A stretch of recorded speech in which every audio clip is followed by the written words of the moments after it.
bonus beli tanah langsung dapat view ini ya kebun binatang. Nah, tapi liar.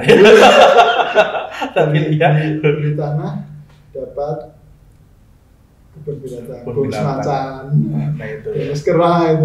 Orang-orang yang punya nyali. Yang berani ambil itu.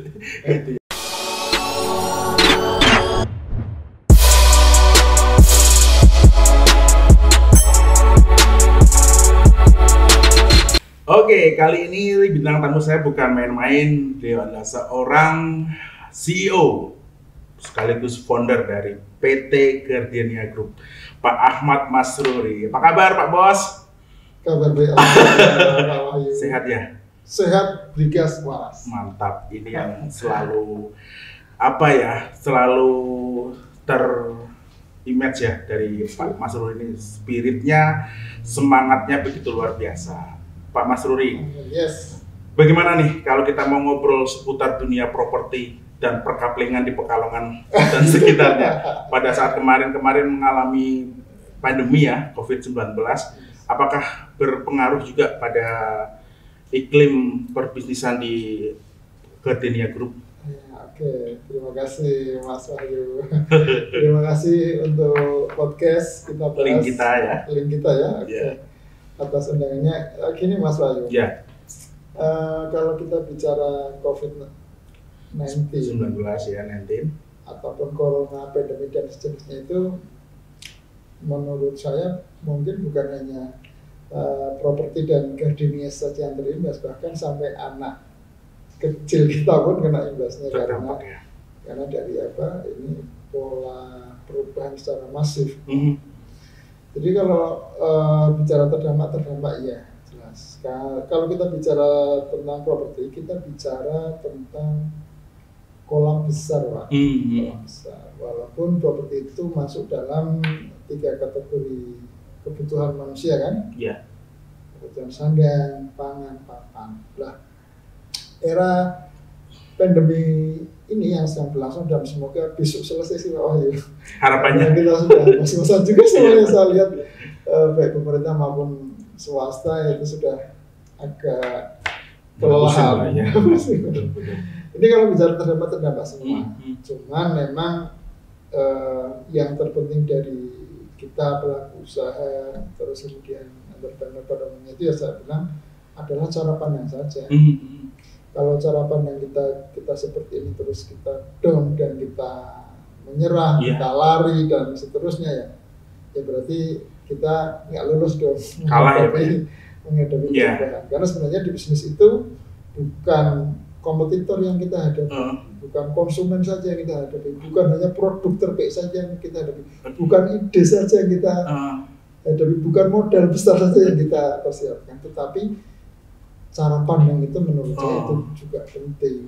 Itu ya mindset ketika mengalami perubahan itu yang sebenarnya harus dilawan, harus dimiliki oleh setiap entrepreneur. Oke, kalau bicara dampaknya terdampak Pak. Teman-teman sebagian besar mayoritas pelaku properti ada yang milih tiarap, ada yang milih berhenti sejenak. Ada yang tetap jalan tetapi pelan-pelan saja. Ya ada juga yang gila juga. Jadi pengertian gila seperti ini. Mereka ya kondisi seperti ini malah launching produk misalkan. Salah? Enggak juga salah. Benar? Enggak juga benar. Ini artinya apa? Artinya dalam hukum bisnis itu tidak ada hukum bisnis paling benar. Oke, nangkep. Ya kan? Karena setiap kondisi mesti beda-beda. Kondisi pribadi pengusahanya beda, keuangan perusahaan beda, marketnya juga beda. Jadi kalau terdampak negatif beberapa ada, tetapi ada dampak positif Pak. Kalau untuk produsen seperti kami, seperti teman-teman developer yang lain, sekarang itu menurut saya adalah waktu yang tepat untuk beli dalam tanda kutip investasi atau kebutuhan. Ya, kalau kita bicara kitanya kan Pak Wahyu bilang kita produsen, pengusahanya, properti. Ini waktu Corona itu banyak sekali peluang orang jual butuh. Kan? Kalau kita lihat iklan BUC, butuh uang cepat. Ya, betul. Hari ini harus laku. Wah. Iya, iya. Itu kalau di properti banding-bandingan kemarin orang yang butuh itu banyak ya. Harga pasaran 500.000 dijual 100.000. Iya. Harga pasaran sejuta dijual 300 dan seterusnya. Ini kemarin banyak sekali orang yang bandingan karena mereka butuh. Betul. Artinya hal ini menguntungkan dong bagi produsen. Iya. Ya. Syarat dan ketentuan berlaku. Iya. Artinya begini syarat ketentuan berlaku. Kalau si produsen ini, si developer ini punya cash money yang segar, ini kesempatan untuk beli. Tapi kalau kondisi cash flow nggak sehat, dia harus pinjam dan pakai uang investor dan lain-lain, ini tetap berisiko. Ya, nggak dianjurkan lah ya. Karena harus saving kan saat-saat seperti ini kan. Betul. Oke. Karena kita tidak tahu bahwa suasana seperti ini kapan sih berhenti. Betul. Nggak bisa diprediksi ya Pak ya? Karena belum bisa diprediksi. Sebagian pengusaha ngambil cari aman. Nah kalau Pak Mas Rudi sendiri lebih di zona mana nih? Pilih zona nyaman atau dengan konsep tadi berani ngambil risiko dengan membeli misalnya orang-orang yang butuh untuk menjual tanahnya gitu. Kalau yang saya gunakan kemarin adalah saya mengambil strategi slow down. Nah, karena di lockdown saya slow down. saya di bisnis saya ambil slow down, ngepasi kemarin kan bulan suci Ramadan. Jadi saya lebih kenceng udah mungkin ini kesempatan untuk saya untuk mengurangi porsi itu dan kita larikan ke hal yang mendekatkan diri kepada Gusti Allah. Subhanallah, damai banget hatinya. betul. Ya, nah kalau daya beli masyarakat gimana Pak? Ya, kalau daya beli masyarakat untuk bulan-bulan ya 2-3 bulan. 3 bulan ya. 3 bulan terakhir ini daya beli masih ada. Masih ada ya? Masih ada. Tetapi prosentasenya enggak signifikan. Grafiknya menurun drastis atau? Menurun drastis enggak, cuman ya menurut saya data fluktuatif lah ya. Enggak terlalu tinggi, enggak terlalu. Menurut saya karena gini Mas Ali, yang kami gerakkan di Kavli, kebetulan kan kami bermain di segmen investasi sebenarnya. Nah, jadi 85% pembeli Gardenia itu mereka tipenya investor ya. Jadi mereka rata-rata sudah punya rumah, sudah punya pekerjaan, rata-rata betul. sebagainya. Begitu beli itu bukan untuk ditinggali. Nah, ini beda. Tetapi teman-teman marketing yang saya lihat kemarin tetap posting rumah-rumah subsidi, mereka juga kencang juga ya. Artinya penjualan bagus lah. Penjualan bagus. Ya, karena mungkin kalau secara sistem pembayaran kalau di Gardenia kan bisa fleksibel ya Pak ya. Artinya dengan sistem syariah, kemudian saya nggak bilang syariah. Enggak ya, kurang lebih kali ya, hampir mendekati kali ya. Maksudnya bisa dibicarakan lah ya, secara pembiayaannya seperti apa gitu kan? Iya, kami ngangsurnya tanpa bunga. Oh, tanpa bunga belum tentu syariah gitu maksudnya ya? Jadi atau gimana coba? Maaf kalau kita bicara syariah sebenarnya kita bicara satu keutuhan yang utuh. Iya, muamalah ya. Muamalah lengkap gitu. Syariahnya jangan sepotong-sepotong akhirnya dilakukan. Iya. Maaf Pak. Saya masih miskin ilmu. Kurang lebihnya ya kami tidak menggunakan. Ya kurang lebih. Pada intinya untuk pembayaran itu bisa dicicil, tanpa bank. Sekarang ini khususnya kemarin pada saat pandemi berlangsung, kira-kira ya dari konsumen yang beli itu segmennya itu lebih cenderung mereka yang pengusaha atau karyawan atau mereka yang memang sudah usia mapan di mana saya mau beli buat anak saya atau saya mau beli buat investasi atau seperti apa? Mayoritas pembeli kami di umur 30-an sampai 40-an tahun.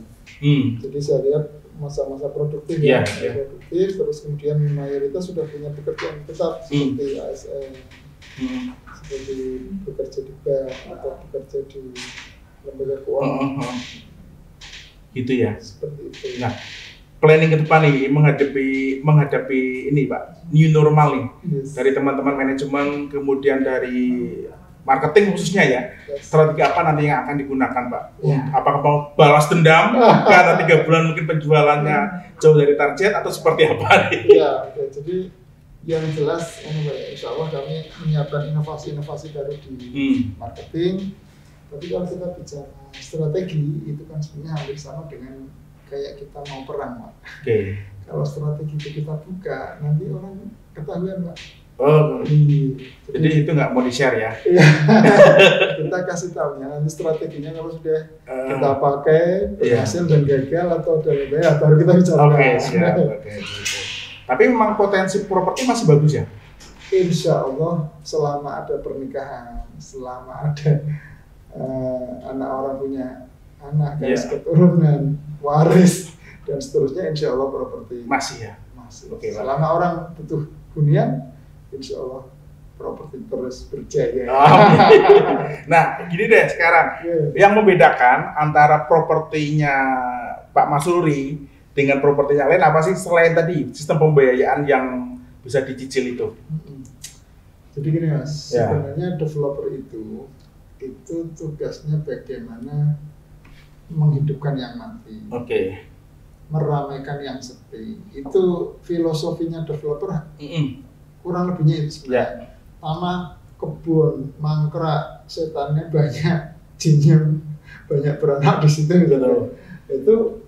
Itu menjadi PR kita, gimana ini kita sulap nanti jadi tempat yang ramai, nanti jadi nilai ekonomi dan seterusnya. Itu sebenarnya itu. Jadi kalau yang saya lakukan, saya masih berkaitan dengan value penambah dari nilai tanah itu, Pak. Kalau saya jual kafling saja, berarti kan saya ibarat jual tadi itu, saya jual morinya saja kan. Betul, kosongan lah ya. Kosongan, saya kotak-kotak saya jual. Itu mungkin nilai tambahnya ya di sertifikat sama di itu saja yang saya persiapkan ya, nanti insya Allah bagaimana saya menambahkan value-value di atasnya. Yang sudah kami kerjakan di atasnya kafling kebun. Bagaimana yang tadinya tanah saja menjadi ada nilai tambahnya kebun ini nanti kami riset lagi, Pak. Artinya kami cari format terbaiknya, ini paling cocok, kemudian ini menghasilkan ini kami risetnya terus sampai nanti kayak kita uji coba juga ke pasar. Betul ya. Itu salah satunya. Termasuk kafling ternak juga, kafling kambing. Selalu tematik gitu ya, kebun, ternak, wisata gitu ya. Betul. Kemudian yang baru ini sekolah gitu. Itu yang membedakan salah satunya itu ya. Dan yang menarik tadi benar sih, saya juga sempat sedikit belajar tentang properti ya. Jadi kalau yang dikatakan properti itu peluangnya di nilai investasi yang terus naik ya. Nah, yang berikutnya adalah berani ambil risiko dengan cara mencari lokasi yang sebenarnya saat ini nggak strategis atau belum strategis. Nah, namun dengan kekuatan dan juga insting ya seorang pengkolak tanah ini untuk bisa mengemas itu semua menjadi sesuatu hal yang punya nilai jual. Ya, tadi dengan membangun kehidupan tadi, Pak ya. Jadi dari tanah yang kurang produktif, yang nggak pernah dilirik sama sekali, di mata kita itu punya potensi lebih untuk kehidupan masyarakat ke depannya seperti itu. Iya, betul. Cakep kan gua? Itu begini Mas Pandu, melihat yang seperti itu yang jelas kami belanja informasi bagaimana nanti tata ruang kota untuk daerah itu 10 tahun ke depan seperti apa, 5 tahun master plan-nya seperti apa gitu ya. Jadi sehingga Bapak beli tanah di sini, insya Allah tanahnya, tetapi nggak hanya insya Allah saja, tetapi basic informasinya sumbernya jelas dari pemerintah. Blueprint ya istilahnya ya. Master plan. Master plan-nya udah ini ya. Jadi, ini bakal ramai. Sekarang sepi ya itu. Jadi bedanya developer sama pedagang properti, Pak. Ya, kalau pedagang properti dia tidak mikir bagaimana sepi jadi ramai, dia mikir yang sudah ramai mana saya mau beli. Itu yang pedagang. Itu pedagang properti. Dia lebih senang pinggir-pinggir jalan raya, dia senang ruko, senang apa yang sudah ramai dia ngikut. Yang dianggap potensial ya. Pedagang yang penting dia mau punya modal, dia beli, dia jual untung. Langsung laris gitu ya. Simple, itu pedagang. Lah, teman-teman yang di Pekalongan dan di kota-kota lain, ya bedanya tipis Mas. Intinya sama-sama jualan, cuma filosofi sama visinya mesti tentu beda. Gitu ya. Orang-orang yang punya visi melihatnya dari kacamata lain. Wah ini tanah nganggur, sepi, tapi padahal aksesnya mudah misalnya. Ini dekat ini, besok akan ada stadion, besok akan ada kebun binatang, taman wisata lah. Betul. Ya sih, kalau saya melihat yang khas di Garden ini juga gitu Pak ya. Ambil lokasi di kebun, di hutan, ya. Baru-baru ini di Petung Kriono ya Pak ya. Di Petung Kriono saya juga mikir tuh, kok berani-beraninya ya ambil lokasi di daerah Petung, di mana aksesnya saat ini masih sulit, kemudian masih sepi juga, kanan kirinya juga masih ada banyak orang hutan. Gitu. Kok mau buka perumahan di situ? Bonusnya Pak. Nah, itu bonus beli tanah langsung dapat view ini ya, pemandangan binatang. Nah, tapi liar. Tapi liar. Beli tanah dapat kebun binatang, bonus macan, nah itu. Bonus kera itu. Orang-orang yang punya nyali. Yang berani ambil itu ya. Pak, kalau begitu nih kita flashback ke belakang ya. Awal kali atau pertama kali seorang Mas Ruri ini memutuskan berbisnis properti itu kapan sih? Dan apa yang membuat yakin bahwa ini akan menjadi jalan hidup Anda? Iya, kalau memulai mungkin saya 2012 ya. 2012 ya. 2012 saya masih jadi karyawan, saya belajar dulu jadi marketing di salah satu perusahaan properti. Saya bekerja di Jakarta itu saya dulu itu. Saya ngamati, sama. Saya lihat efektivitas waktu, tenaga dan lain sebagainya. Saya lihat ini jauh lebih simpel, tidak serumit kita misalkan jual bakso. Betul. Bagaimana saya kalau jual bakso, saya bangun pagi-pagi, saya kulak bahan baku, saya masak, saya ulet, saya pasarkan, saya ngundang orang dan sebagainya, betul ide. Ribet ya? Itu kurang lebihnya gitu, baru saya dapat uang. Tetapi kalau bagaimana properti itu ternyata kan salah satunya adalah bagaimana connecting people, Pak. Menyambungkan orang dengan kebutuhan, orang dengan orang butuh sama orang butuh kita temukan. Terus itu awal pertama broker ya? Yes, marketing kan broker juga. Kata lain. Iya. Belum akhirnya memutuskan, saya harus. Akhirnya sekarang kan bikin sendiri karena sudah masalah dengan orang, bisa berarti masalah sendiri. Harusnya bisa, betul. Dan sampai sekarang masih alhamdulillah bisa survive dan berkembang aja survive ya. Sudah berkembang, proyeknya di mana-mana gitu ya. Luar biasa sekali. Nah, dari sekian tahun ya, dari 2012 sampai 2020 saat ini berarti kurang lebih 8 tahun ya menggeluti bidang properti. Kira-kira apa nih tantangan yang memang perlu di-share nih ke teman-teman semua yang ingin belajar properti, Pak? Yang jelas, tadi saya sampaikan di awal bahwa tantangannya bukan hanya pebisnis properti, Pak, tapi semua pebisnis, bahwa tantangannya adalah perubahan. Yang saya hadapi 2012 sama sekarang itu medianya beda semua. Walaupun uangnya sama, ya kan, uang hanya alat tukar saja. Tetapi pasar orang itu karakteristiknya berubah, Pak. Yang dulu orang ketemu musuh dan sebagainya, sekarang bagaimana pindah ke digital, pindah ke yang serba pencet semua. Itu juga bisa. Itu merubah ke pola perilaku juga. Dulu yang beli properti itu setidaknya orang umur 40 tahun ke atas, kalau lah saya itu. Orang yang punya uang sebanyak itu rata-rata orang yang sudah dewasa. Sekarang yang beli tanah saya itu orang umur 21, 23. Saya tanya, Pak, kerjanya ini apa? Digital marketing, Pak. Jualan data. Omsetnya ya kadang 100 juta, kadang 50 juta. Ini betul. Pasar yang beda, Pak. Cara menyentuhnya juga beda juga. Gitu ya. Kalau tren masyarakat untuk memandang membeli properti berubah juga nggak? Misal apakah sekarang eranya apartemen? Pasti berubah, Pak. Itu sebenarnya mungkin PR kita adalah mengedukasi pasar.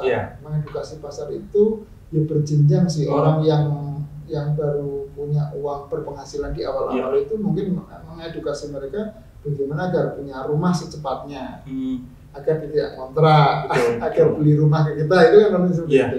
Tapi nanti pada etapa kedua, tahap kedua ya nanti bagaimana ngajari, ayo Pak investasi Pak, uangnya jangan beli mobil terus, nangkep nih. Uangnya jangan ganti handphone terus gitu, itu kan kurang lebih itu yang kita edukasi perlahan-lahan. Berbicara mengenai investasi ya, khususnya di dunia properti ini, apa yang bisa disampaikan nih kepada masyarakat di luar sana bahwa investasi properti itu sampai saat ini dan nanti di kemudian hari masih menguntungkan Pak? Jadi gini, untuk teman-teman sekalian, bahwa mengapa untuk investasi properti atau beli properti jangan ditunda, itu karena memang kenaikan harganya itu nggak bisa dinego. Kalau rata-rata setahun berapa ya? Berapa persen ya?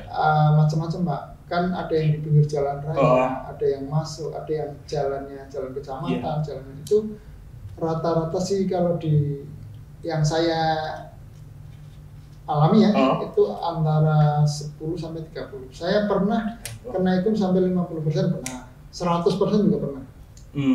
Tapi ya syarat dan ketentuan berlaku, artinya nggak bisa dipukul rata lah ya, nggak bisa seperti itu. Misalkan kita pernah beli tanah itu di pinggir jalan raya provinsi, kita beli seharga sekian juta, dalam waktu sekian bulan sudah ada pembeli yang ngasih keuntungan hampir 3 kali lipat, berarti 300%. Itu ada ya. Yang kita dulu, yang saya studi kasus saya pertama kali beli properti itu di daerah pedesaan, murah sekali itu, laku di tahun ke-5 Pak, laku di tahun ke-5 itu kenaikannya hampir 90%. 90%? Tetapi kan 5 tahun. 5 tahun ya? Oh ya 5 tahun jadi ya. Jadi 90%-nya dibagi 5, ya kurang lebih 10 lah ya, 10 lebih lah ya. 10% lebih maksudnya. Jadi kira-kira sendiri. Nah, itu untuk yang investasi ya. Nah, sekarang gini, mengenai tips. Tadi Pak Mazrul mengatakan, sekarang pembeli properti nggak hanya orang-orang tua yang baru jual rumah atau jual sawah, kemudian dia beli rumah, atau baru dapat pesangon dari perusahaan atau pensiunan. Sekarang di Indonesia justru kalangan milenial nih, yang sekarang sudah mulai investasi ya di properti ini. Nah, ada nggak sih Pak tips bagi teman-teman yang ingin memiliki rumah, sedangkan mereka saat ini mungkin masih bekerja di mungkin pabrik atau di toko atau di manapun dia berada ya, di kerjanya itu di mana masih gajinya masih UMR, apakah memungkinkan untuk mereka beli rumah ataupun coupling atau tanah? Kalau bicara memungkinkan Pak, apapun itu segmennya sangat memungkinkan selama orang itu ya benar-benar punya niatan, punya impian yang mau dia perjuangkan. Memangnya jalannya cuma dari gaji, ya kan? Gitu.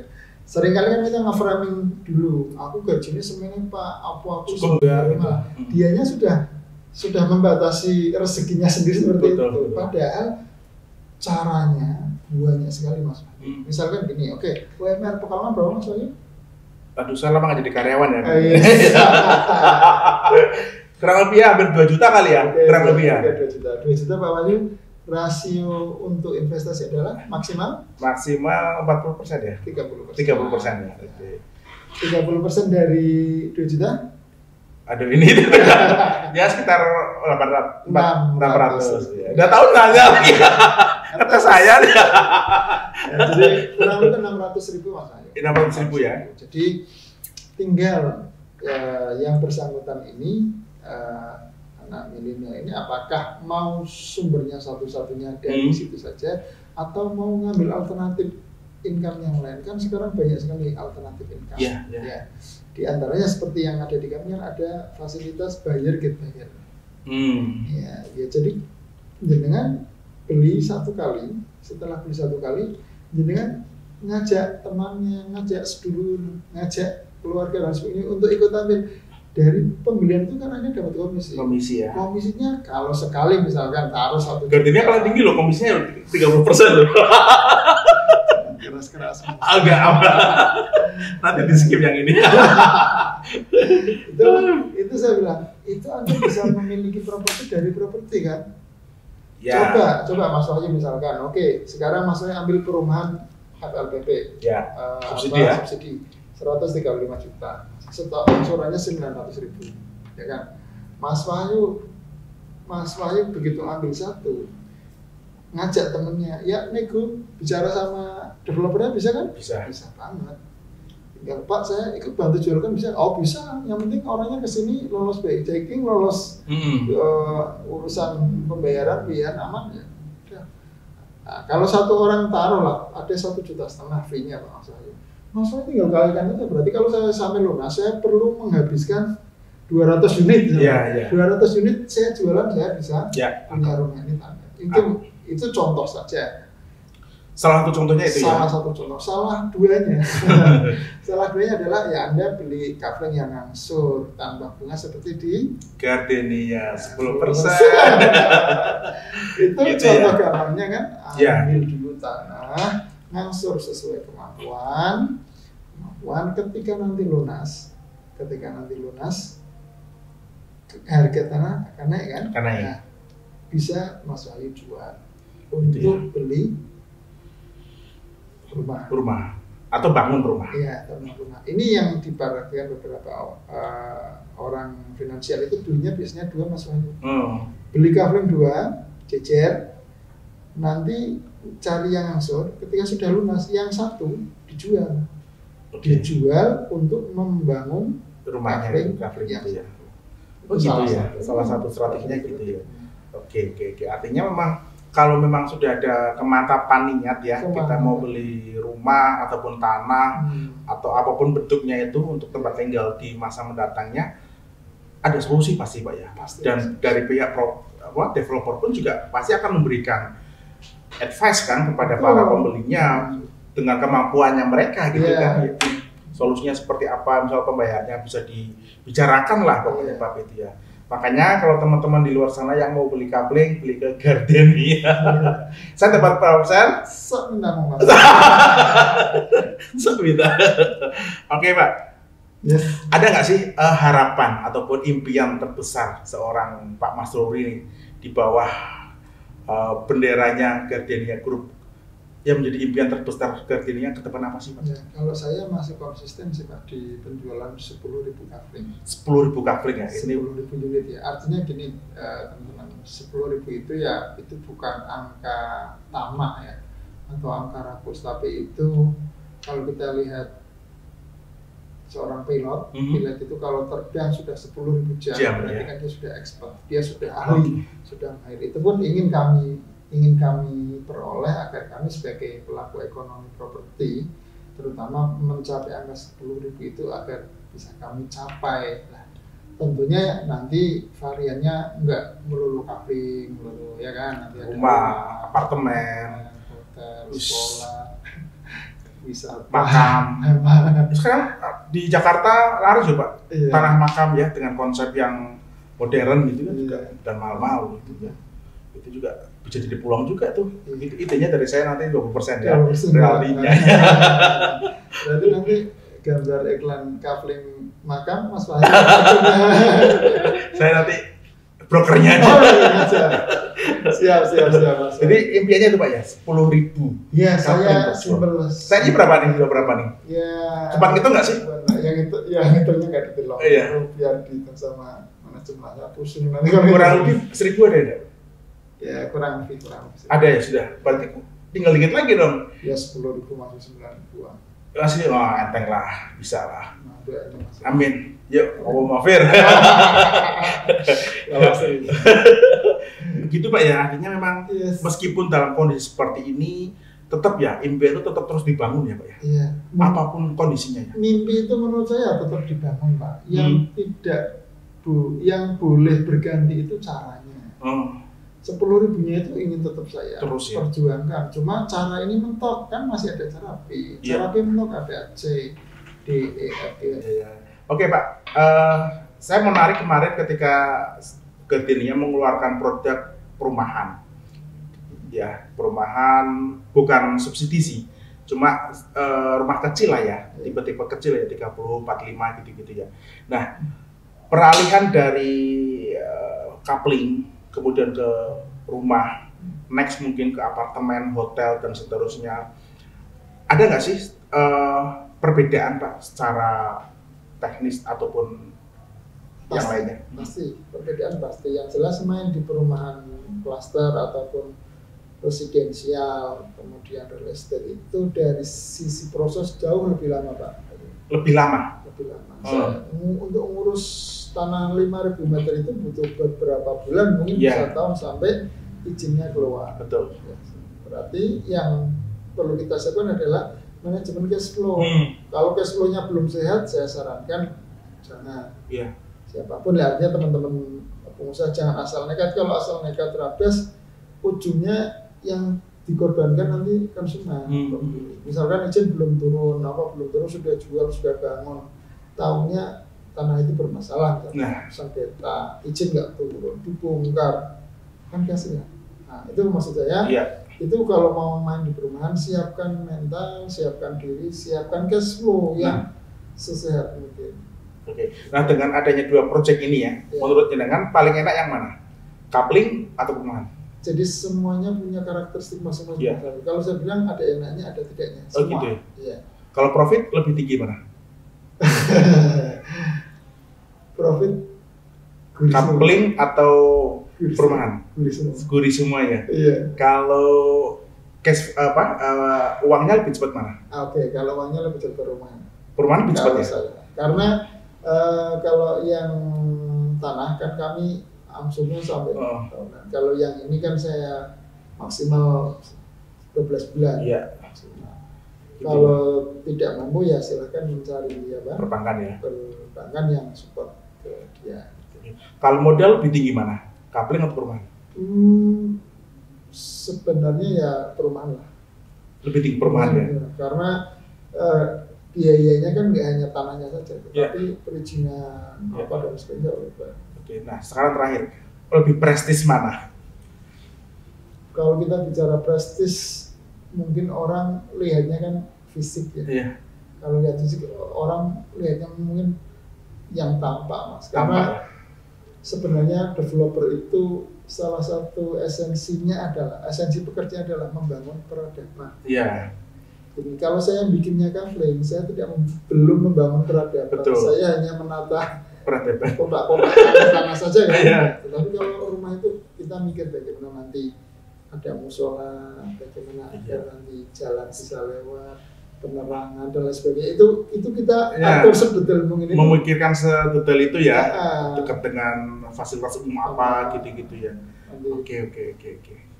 Dan artinya ini merupakan pilihan yang saat ini tepat ya Pak? Di properti ini ya Pak? Iya. Kalau untuk saya, terus kemudian kita berada di kota Pekalongan, menurut saya ya ini keyakinan yang harus kita yakini sendiri bahwa produk kita ya ini produk yang terbaik. Yang terbaik. Kalau kita sendiri nggak yakin, bagaimana nanti? Iya lah pasti. Orang lain. Gitu ya, luar biasa sekali. Luar biasa. Sebenarnya banyak nih yang harus kita obrolkan, kita bahas pada kesempatan ini. Namun kita masih punya satu segmen lagi nanti untuk bahas mengenai strateginya Pak ya, strategi marketing, cara teknisnya, bagaimana seorang Mas Ruri yang dulu mohon maaf hanya penjual ini ya, kalau nggak salah pengepul sampah ya Pak ya, sampah sekarang bisa menjadi miliarder. Amin, ya Allah, nular ya. Dan nanti mungkin di lain kesempatan, karena sekarang Pak Mas Ruri tidak hanya sekedar entrepreneur di bidang properti, namun sekarang sudah merambah ke dunia pendidikan, ya kan, di kampus doa. Nanti kita juga akan share sama sahabatnya beliau. Kemudian nanti juga akan membahas tentang Riyadhah, bagaimana konsep dari proposal kehidupan Pak ya, betul ya, proposal kehidupan seperti apa. Kemudian nanti juga akan mengupas tentang manajemen langit.